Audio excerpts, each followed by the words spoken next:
उदालगुरि जिल्ला बर' दुलाराय बाथौ गौथुमनि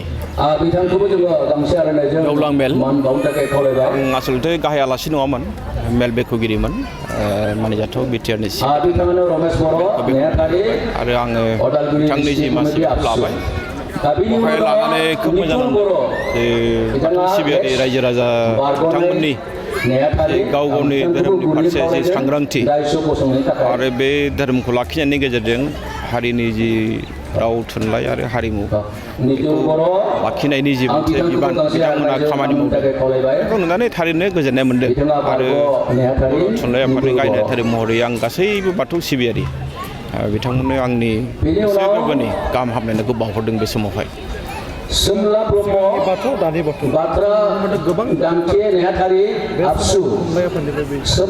सोमला ब्रह्म गिबिनि आगोलनि बाथौ होननानै बुंबाथ' आरो दानि बाथौ आं दहायनो बुंदों जे गोदोनि बाथौ आरो दानि बाथौ सोरगोजों आरो हाजों गोदोनि दिनाव बिदि फोसाबनाय बिदि बाथौ गैयामोन जायनि थाखाय जोंनि बर' फिसाफ्रानो बै समाव गावनि असे धोरोमखौ नागारनानै गावनि सिनायथिखौ नागारबावदों बै समावहाय आरो बियो जोंनि थाखाय जोबोद दुखु गोनां मोनसे चेप्टार बियो आसलथे दिनैनि दिनाव फैयै फैयै नैबे बाथौ माने गौथुमा माने हारिनि गेजेरावनो मोनसे सांग्रांथि लाबोबाय बिनि थाखाय जों बिथांमोनखौ साबायखर बावनांगोन आरो बेल' नङा बर'फोरनि गेजेराव जेसेबां धोरोमारि आफादफोर दं दिनै जोङो बुंनांगोन ब्रह्मआनो होन बा ख्रिस्ट' सिबियारि बिथांमोनानो होन जोङो गाव गावनि धोरोमखौ लाखिनायजों लोगोसे जोङो खिन्थु सासे मोजां बर' हिसाबै जोङो जानो थाखाय नाजानांगोन जोङो गावबागाव धोरोमखौ लाखिनायजों लोगोसे बे हारिनि रावखौ लाखिनांगोन थुनलाइखौ जों मान होनांगोन जोंनि बिजोंखौ जों मान होनांगोन अब्लासो खिन्थु जों हारिखौ धोरोमखौबो लाखिनो हागोन आरो हारिखौबो जोङो मोनसे मा होनना बुङो मोनसे मास्टार रेस हिसाबै जोङो दानो हागोन दिनैनि लाइमोनानो हादोरगिरि बे मोनसे मोन्थोर दङ आरो जे मोन्थोरखौ नायोब्ला जों नुयो जिथु दानि लाइमोनफोर दानि लाइमोनफ्रा धोरोमजों खोब बेबायदि मा खालामनो थाखाय जेंनाया बावनो फैदों गिलु बालु जेंना बेनो दिनैनि जे लाइमोनफोर बा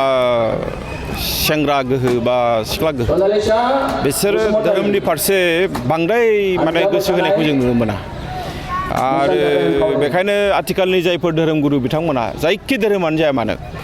आं दहायबो बुंदों गावनि बिबुंथियाव जे जोंनि धोरोमगुरु बिथांमोना बिराद गिलिर मोनसे दायित्व दं बिबान दङ नङाबा जोंनि लाइमोनफ्रा फैबाय थानाय सानाव खिन्थु आद्रि जानो थांगासिनो दङ बे मोनसे गिलु बालु मोनसे थासारि आरो बेवहाय जों नुदों जे गाहायै दिनै सरकारि भाबै जि जौ दखाननि थाखाय लाइसेन्स होनाय बियार बार बेफोर बांसिन चेलेन्ज आइ आफाया बादा होब्लाबो बिसोर बाहेरायाव लोङै खुमायो जाहै खुमायो बे मोनसे गिलु बालु चेलेन्ज बे बेलायावबो जों दिनै साननो गोनांथि जादों जे गासैबो जायगायावनो जौ दखान खुलिजानायनि परिबेस गैया आसलथे गासैबो जायगायावनो बियार बार खुलिनांगौनि गोनांथि गैया नाथाय जों दिनै नुनो मोन्दों जोंनि मानसिफ्राबो बे बिथिङाव रावबो जेबो बुंलिया बे दुखु गोनां खोथा